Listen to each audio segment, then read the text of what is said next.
नमस्कार, स्वागत है आपका उत्तर प्रदेश लाइव में। मैं हूं कायनात अंसारी। ज्ञानवापी मस्जिद केस में 18 मई यानी आज होने वाली सुनवाई टल गई है। सुनवाई टलने का कारण रही वकीलों की हड़ताल। ऐसे में वादी पक्ष की ओर से जो 2 और याचिकाएं लगाई गई थी उस पर सुनवाई को लेकर सस्पेंस गहरा गया था, लेकिन अब ये सुनवाई कल होगी। दरअसल वकीलों के खिलाफ प्रशासन के एक पत्र पर नाराजगी के चलते वकीलों ने सांकेतिक हड़ताल का फैसला किया है। नाराज अधिवक्ताओं का कहना है कि आगे की रणनीति के लिए यूपी बार काउंसिल और बार काउंसिल ऑफ इंडिया के निर्देश अनुसार पुनः बैठक कर निर्णय लिया जाएगा।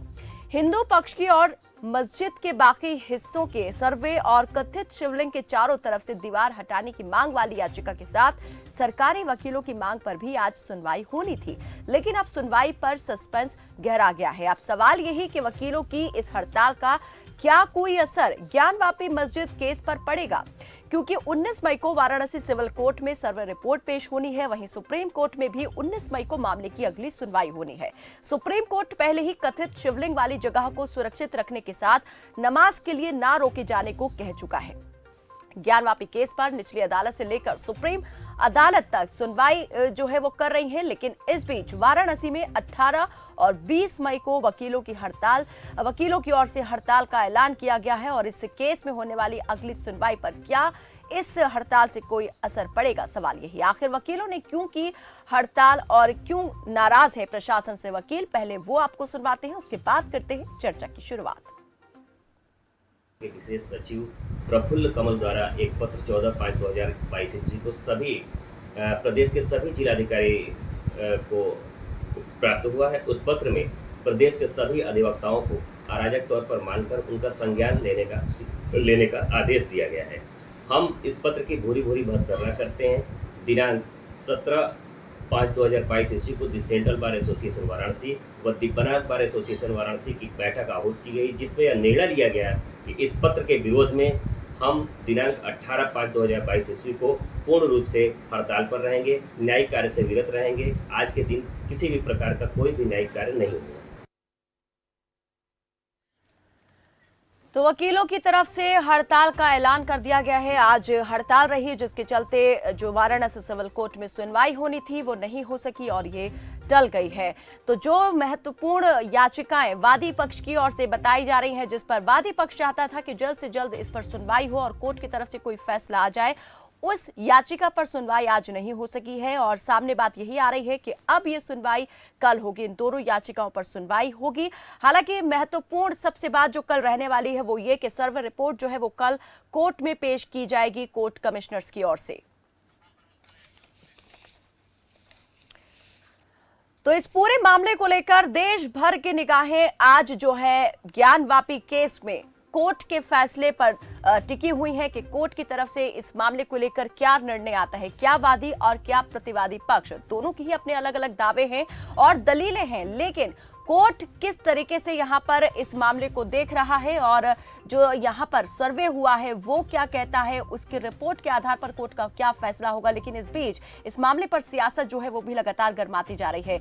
जन भावनाओं से ये मुद्दा जुड़ा हुआ है, इसलिए कोर्ट जो है वो भी काफी कह सकते हैं कि देखभाल के फैसले ले रहा है या आदेश दे रहा है इस मामले को लेकर। क्योंकि सुप्रीम कोर्ट के अगर फैसले की बात करें, एक दिन पहले जो कोर्ट ने फैसला दिया था उसमें यही कहा गया कि जो जहां पर कथित शिवलिंग मिलने का दावा किया जा रहा है उस जगह को सील जो है वो संरक्षित किया जा सकता है, लेकिन वजू करने से लोगों को वहां नहीं रोका जाएगा। नमाज करने से जो एक सीमित संख्या कर दी गई थी नमाजियों की वो नहीं रखी जाएगी, नमाज से ना रोका जाए। तो इस पर बातचीत करने के लिए, चर्चा के लिए हमारे साथ मेहमान जुड़ चुके हैं। सपा प्रवक्ता जावेद अहमद हमारे साथ जुड़े हुए हैं। सर, बहुत स्वागत है आपका हमारे साथ इस चर्चा में जुड़ने के लिए। खबरफाज पर स्वागत है। और आपसे मैं ये जानना चाहूंगी, आज वकीलों की हड़ताल के चलते सुनवाई टल गई है, लेकिन इस मामले में कल सुनवाई होनी है, रिपोर्ट भी पेश होगी, सुप्रीम कोर्ट में भी सुनवाई होगी। क्या कहेंगे इस पूरे मामले को लेकर? अभी भी अलग अलग दावे जो है पेश हो रहे हैं, याचिकाएं अभी तक जो है वो लगाई जा रही हैं कोर्ट में। देखिए, याचिकाएं लगाई जा रही हैं, ये लोगों का अपना संवैधानिक अधिकार है, दोनों पक्षकारों का। इसको कोई रोक भी नहीं सकता है और रोका भी नहीं जाना चाहिए।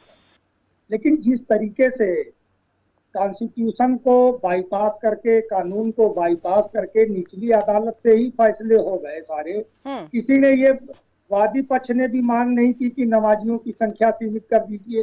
सर्वे का काम भी नहीं हो पाया, सर्वे रिपोर्ट जो जांच रिपोर्ट है वो दाखिल भी नहीं तो हो पाई, उसके पहले ही 2 आदेश हो गए। एक आदेश तो समझ में आता है जी। कि आपने जिनको शिवलिंग कहा उसको आपने सुरक्षित करने के लिए वो कार्रवाई की, लेकिन नमाजियों की संख्या सीमित करने के लिए किसने कहा था, वो अपने आप एक हो गया।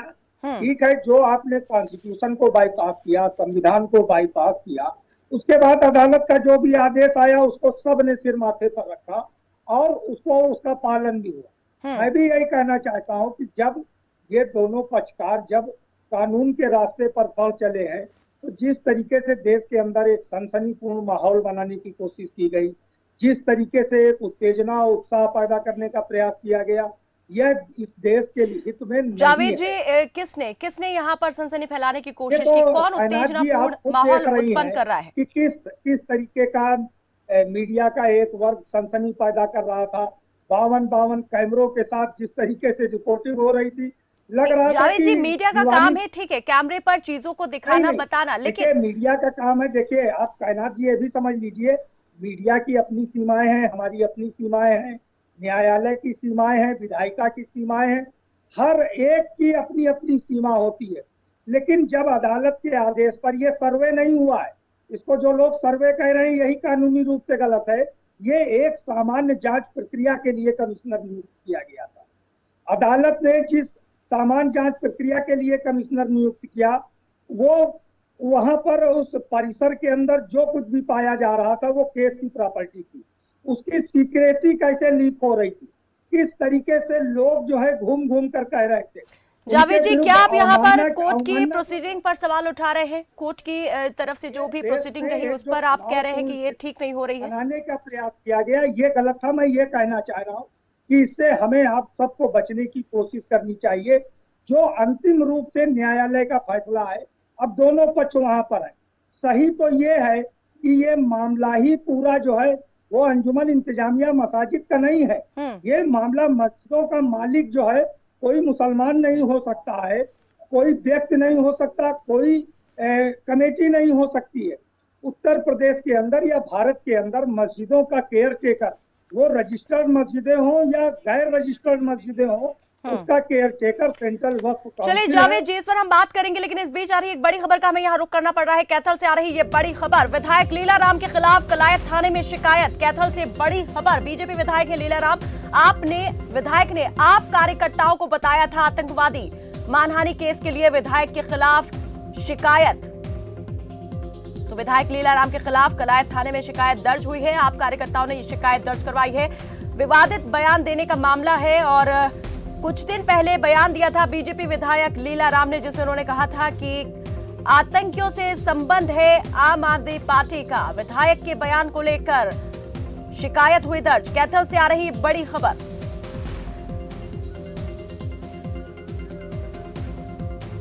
तो आप नेता की तरफ से इस मामले को लेकर क्या कहा गया है, चलिए आपको सुनवाते हैं।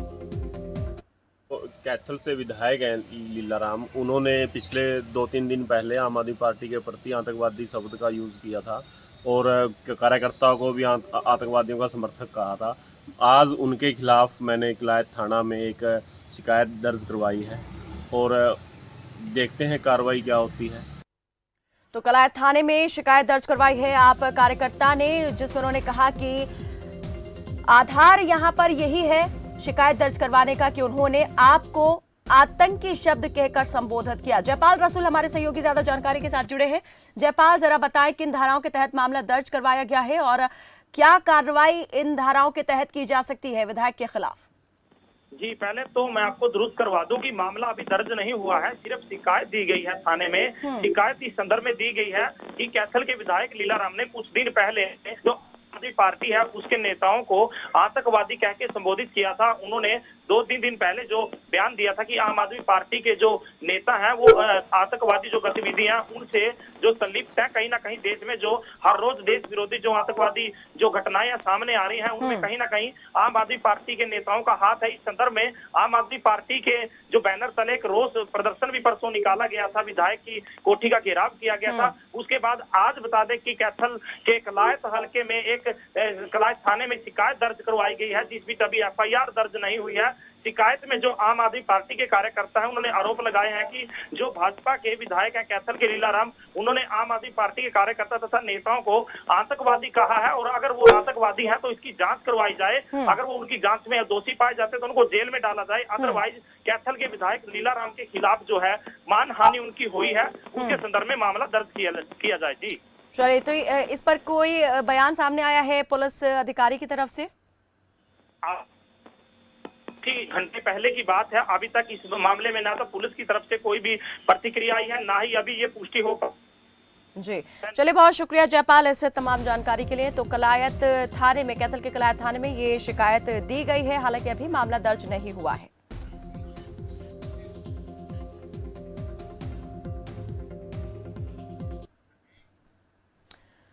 तो वाराणसी की ज्ञान वापी पर जहां एक तरफ घमासान है, तो वहीं पर सियासी संग्राम भी मचा हुआ है। जो पॉलिटिकल लीडर्स हैं वो एक दूसरे पर यहां पर आरोप प्रत्यारोप लगा रहे हैं, और इस मामले को लेकर जो है निशाना भी साधा जा रहा है। बयान दिए जा रहे हैं कि ये जो पूरी कार्रवाई है, कवायद है, जनता का ध्यान भटकाने के लिए हो रही है, दूसरे मुद्दों से ध्यान भटकाने की ये कोशिश है। इस पर बातचीत करने के लिए हमारे सभी मेहमान हमारे साथ जुड़ चुके हैं। बीजेपी प्रवक्ता SN सिंह हमारे साथ जुड़ चुके हैं, सपा प्रवक्ता जावेद अहमद जुड़े हैं, और बनारस बार काउंसिल के अध्यक्ष धीरेन्द्र नाथ शर्मा भी हमारे साथ जुड़ गए हैं। बहुत स्वागत है आपका। सबसे पहले अब मैं चाहूंगी धीरेन्द्र नाथ जी, मैं आपसे इस पर बातचीत करूं। वकीलों ने आज हड़ताल की वाराणसी कोर्ट में, और प्रदेश व्यापी हड़ताल का आह्वान किया है। 20 तारीख को भी ये हड़ताल रहेगी। पहले तो इसकी वजह आपसे जानना चाहेंगे, क्योंकि इसकी वजह से वाराणसी कोर्ट में ज्ञानवापी केस को लेकर जो सुनवाई होनी थी वो नहीं हो पाई। ऐसा है कि उत्तर प्रदेश के विशेष सचिव ने एक परिपत्र जारी किया पूरे प्रदेश के जिलाधिकारियों को, जिसमें अधिवक्ताओं को उन्होंने अमर्यादित और अब बहुत ही खराब शब्दों का प्रयोग किया, जिसका मैं उपयोग करना नहीं चाहता हूं यहाँ, जिसकी वजह से आक्रोश हुआ अधिवक्ताओं में। तत्पश्चात दोनों बार ने इसको संज्ञान में लिया। सेंट्रल बार और बनारस बार एसोसिएशन के अध्यक्ष ने एक आपात बैठक बुलाई, हम लोगों ने एक आपात बैठक बुलाई साधारण सभा की। साधारण सभा की बैठक में यह निर्णय लिया गया कि इस अमर्यादित भाषा के विरोध स्वरूप हम कल पूरे दिन न्यायिक कार्यों से विरत रहकर अपना विरोध दर्ज कराएंगे, और तब तक विरोध करते रहेंगे जब तक कि वो अपने इसके लिए वो खेद नहीं प्रकट कर लेते हैं, और अपनी उस अराजक शब्द का जो उन्होंने प्रयोग किया है अधिवक्ताओं के लिए, अराजकता शब्द का, उसको वो वापस नहीं ले लेते हैं, तब तक हम इस आंदोलन को चलाएंगे। उसी क्रम में आज संयुक्त बार एसोसिएशन द्वारा पूरे दिन न्यायिक कार्यों से विरत रहने का निर्णय लिया गया। धीरेन्द्र जी, लेकिन आपको क्या नहीं लगता कि इस बीच इस तरीके से वकीलों का हड़ताल पर जाना और आगे आह्वान करना, साथ में ये भी मांग करना कि जब तक वो अपने शब्दों को वापस नहीं लेते हैं तब तक इसी तरह से विरोध दर्ज करवाते रहेंगे, कि अभी जो ये मामला चल रहा है ज्ञानवापी केस, इस पर असरअंदाज होगा, काफी लंबी यहाँ पर कार्रवाई जो है वो चल सकती है? जी, आपका कहना तो सही है। बहुत ही महत्वपूर्ण हमारे यहाँ कार्रवाई चल रही है। ज्ञानवापी प्रकरण सिविल जज सीनियर डिवीजन की अदालत दिवाकर जी की अदालत में चल रही है, लेकिन चूंकि अराजक शब्द का प्रयोग विशेष सचिव द्वारा किया गया उत्तर प्रदेश के साथ, और मैं आपको बता दूं अभी सूचना हमें मिल रही है हमारे और भी सहयोगियों द्वारा कि विशेष सचिव द्वारा अपने इस आदेश को वापस ले लिया गया है। चलिए, तो ये अच्छी खबर है, यानी कि जो 20 तारीख को 20 मई को हड़ताल की बात आपकी तरफ से की गई है वो अब नहीं की जाएगी। पूरी उम्मीद है कि वो 20 तारीख वाली हड़ताल जो हमारी मदर बॉडी है bar council of Uttar Pradesh, वो उसको वापस ले लेगी, क्योंकि यह हमारी एक तरह से जब उन्होंने अपने इस आदेश को वापस ले लिया तो मैं समझता हूं कि अब 20 तारीख वाली हड़ताल bar council of Uttar Pradesh वापस ले लेगी, और हो सकता है कि हम लोग 20 तारीख को हड़ताल पे न जाएं, न्यायिक कार्यों से विरत न रहें। जी। एसएन सिंह जी, वकीलों की तरफ से जो यहाँ पर हड़ताल का आह्वान किया गया था उसके तहत आज कार्रवाई नहीं हो सकी, टल गई है, लेकिन लगातार यहाँ पर याचिकाएं भी सामने आ रही हैं। एक और याचिका यहाँ पर लगाई गई है वादी पक्ष की ओर से, जिसमें कहा गया है कि अजय मिश्रा जिन्हें हटा दिया गया था कोर्ट कमिश्नर के पद से, उन्हें वापस लाने की मांग इस याचिका के तहत की गई है। क्या आपको नहीं लगता कि एक के बाद एक याचिकाएं तेजी से यहाँ पर कोर्ट के सामने रखी जा रही हैं, एक का निपटारा हो नहीं रहा कि दूसरी और यहाँ पर कोर्ट के सामने रख दी जा रही है? देखिए, अगर कोई मामला कोर्ट में हो, निश्चित तौर पे उस पे किसी भी तरह के ऐसे बयान से बचना चाहिए जिससे असंवैधानिक और अमर्यादा का प्रयोग हो। और मैं तो ये कहूंगा कि सर्वविदित है, सभी जानते हैं 6 चीजों को, उसके बाद भी सत्य कोर्ट में है और झूठ चौराहे पे है। सब लोग ये जानते हैं। नहीं तो चौराहे पर कौन है? कौन दिखाई दे रहा है चौराहे पर, बताइए। तो मैं कह दूंगा या तो मैं चुप हो जाऊं। आपने पूछा, मैं एक एक चीज बताने जा रहा हूं। मैं कहा आज सत्य कोर्ट में खड़ा है और झूठ चौराहे पे शोर मचा रहा है। विश्वविदित है, सभी लोग जानते हैं कि औरंगजेब आकर भारत में और तमाम बड़े मंदिरों को ध्वस्त किया, ये सभी लोग जानते हैं। और उस समय के मुगल काल के इतिहासकार भी लिखे हैं, उनके समकालीन सारे इतिहासकारों ने लिखा है कि मुगलों ने आकर भारत में इस तरह का आक्रमण किया। एक सत्य। दूसरा सत्य ये भी सर्वविदित है, पूरा संसार जानता है और हर जगह ये नहीं कि जान के बना दिया गया कि नंदी हमेशा भगवान शंकर के तरफ मुंह करके रहती है, जो वहां पे है। दूसरा सत्य। तीसरा, खुली आंखों से भी जाकर देख सकती है, नीचे का ढांचा आपको मंदिर का दिखाई देगा और ऊपर का मस्जिद का दिखाई देगा। तीसरा सत्य। चौथा सत्य, पूरे संसार में कोई ऐसा मस्जिद नहीं होगा जिसपे हिंदू धर्म की आकृति हो, जिसपे ब्रह्म कमल हो, जहां भगवान की मूर्तियां हो। पांचवा सत्य है, पूरे संसार में कोई ऐसा मस्जिद नहीं होगा जहां विवादित हो और वहां पे नमाज पढ़ा जाए। अभी ये कहा जा रहा है, हमारे बड़े भाई यहाँ पे बोल रहे थे समाजवादी पार्टी के, वो ये कह रहे थे कि सब एक पार्टी के द्वारा ऐसा किया जा रहा है। 1810 में जब विवाद होता है, न समाजवादी पार्टी की सरकार थी, न भारतीय जनता पार्टी की सरकार थी, अंग्रेजों की हुकूमत थी और 5 दिन तक हिंदू मुस्लिम आपस में लड़ते रहे। और जब पश्चिम बंगाल के शासक ने पूछा, यहाँ के का जो लाइन ऑर्डर मेंटेन करने की जिम्मेदारी दंडक अधिकारी उस समय कहा जाता था, जो वाराणसी के थे, तो इन्होंने बताया यह पूरा परिसर हिंदुओं का है। बाद में मस्जिद बना लिया गया। कब? 1810 में। भारतीय जनता पार्टी नहीं थी। 1936 में एक वाद दायर किया जाता है एक मुस्लिम समाज के द्वारा, 5 साल हाई कोर्ट तक वो केस चलता है, तो भी यही कहा जाता है केवल जो मस्जिद है, चूंकि अब बन गया है, आप ले सकते हैं, बाहर का सारा परिसर हिंदुओं का है। आज सत्य कहाँ खड़ा है? सत्य जो है वो न्यायालय में खड़ा है, लेकिन झूठ हैदराबाद होते, पश्चिम बंगाल होते, दिल्ली तक आकर सड़कों पर झूठ बोला जा रहा। मैं वही कह रहा हूँ, आप सत्य को स्वीकारिए। लेकिन सर, जब मामला कोर्ट में है तो सच झूठ का फैसला सड़क पर क्यों हो रहा है? कोर्ट का फैसला आने दीजिए ना। क्यों बार बार जोर देकर ये बातें दोहराई जा रही हैं कि क्या सच है, क्या झूठ है, क्या दिखाई दे रहा है, क्या नहीं दिखाई दे रहा?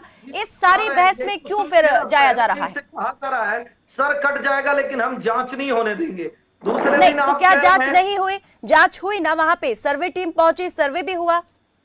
ये कोर्ट के आदेश के आगे सारी जो है सारी मशीनरियां जो कोर्ट आदेश देती है भाई साहब, उस कोर्ट के आदेश का अनुपालन पूरा जिला प्रशासन बड़े ही मुस्तैदी के साथ करा रहा है। इसमें कोई शक नहीं। मैं देखिए, एक आपके सामने ही आपके सामने ही बैठ के वो कह रहे हैं कि पूरी तरीके से सारी चीजों की प्रक्रिया को फॉलो किया जा रहा है, किस तरीके से चीजें वहां पर चल रही हैं, लेकिन उसके बाद भी आप उठा रहे सवाल। हम क्योंकि एक संवैधानिक पद पे हम बैठे हुए हैं, हम एज बनारस बार एसोसिएशन के अध्यक्ष, हमारा एक संवैधानिक पद है। हम लोग अपने सारे जो है कराएंगे, लेकिन मैं कह रहा हूँ कि एक धर्म के द्वारा उस समय पे न्यायालय को मानना, उस समय हम लोगों की को मानना, रहती है उस समय कानून को नहीं माना। आज भी कब नहीं माना? किसने नहीं माना? अगर दावे हुए हैं बार बार तो उसका फैसला भी आया है, और फैसला क्या रहा ये सामने भी है। अब फिर से एक बार दावा ठोका गया है। ठीक है, जो भी है, कोर्ट में कोई चीज चल रहा हो, कोर्ट नाम की भी चीज है। जब आप जान रहे हैं, देख रहे हैं, निचली अदालत में भी सुनवाई हो रही है, सुप्रीम कोर्ट के मामले को देख रहा है। जाकर के सड़क पर उसका प्रदर्शन करना, वह कहीं से न्याय हित में नहीं होता, कहीं से भी वो जो है अच्छा संदेश नहीं देता पूरे देश को एकजुटता में बांधे रखने के लिए। पूरे मामले को लेकर क्या लगता है जावेद जी कि कहीं बहुत ज्यादा या जल्दबाजी दिखाई जा रही है कहीं पर, या बहुत ज्यादा उत्तेजित होकर बात यहाँ पर की जा रही है, चीजों को संयमित रहकर नहीं देखा जा रहा?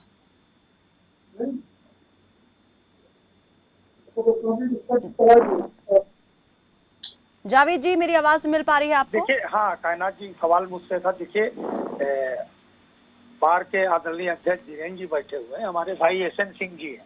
देखिए, मैं तो बार बार एक ही निवेदन कर रहा हूँ कि हमें संयम अपना नहीं तोड़ना चाहिए, हमें धैर्य अपना नहीं तोड़ना चाहिए। कानून के रास्ते पर कोई भी बाधा नहीं बन सकता है। पहले दिन जांच में, दूसरे दिन जांच में क्या हुआ है क्या नहीं हुआ है, जो खबरें देखी वो हम लोगों ने मीडिया के माध्यम से देखी। लेकिन जिस समय दूसरा आदेश हुआ और उसके बाद प्रशासन ने पूरा मामला अपने हाथ में लिया और जो मस्जिद की इंतजामिया कमेटी थी, जब उससे बात की तो उसके बाद एक पल कहीं रुकावट नहीं आई।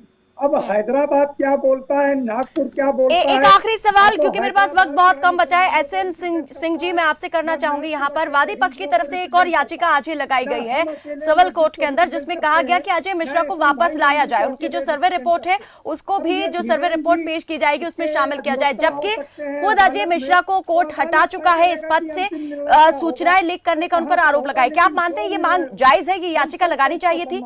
एसएन सिंह जी, हर आदमी को अपने बात कहने का अधिकार है, उससे रोक नहीं सकती हैं।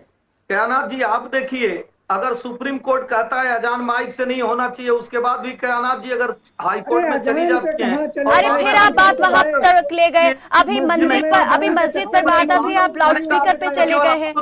मैंने सवाल क्या पूछा था? ठीक है, अधिकार है, लेकिन अधिकार की भी सीमा होती है, अधिकार की सीमा को लांघना नहीं चाहिए। धीरेन्द्र जी, जल्दी से अंतिम प्रतिक्रिया, मुझे चर्चा को खत्म करना है। और उस लाउड स्पीकर की ओर ले जाना या तो बिल्कुल राजनीति की तरफ मोड़ देने की वाली बात होती है।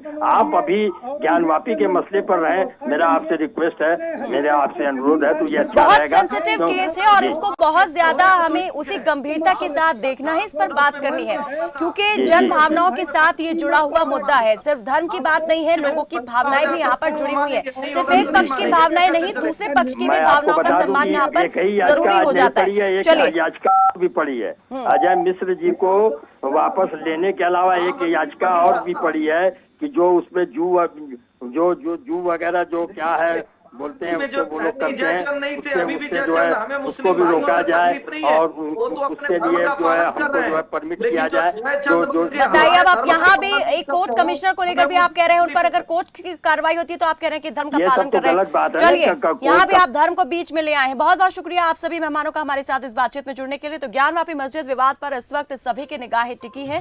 इंतजार है वाराणसी सिविल कोर्ट में पेश होने वाली सर्वे रिपोर्ट और सुप्रीम कोर्ट में होने वाली सुनवाई का। वादी और प्रतिवादी पक्ष के तमाम दावों के इतर कोर्ट का फैसला क्या रहता है, ये देखने वाली बात होगी। फिलहाल के लिए मेरे साथ बस इतना ही। आप देखते रहे खबर फास्ट। नमस्कार।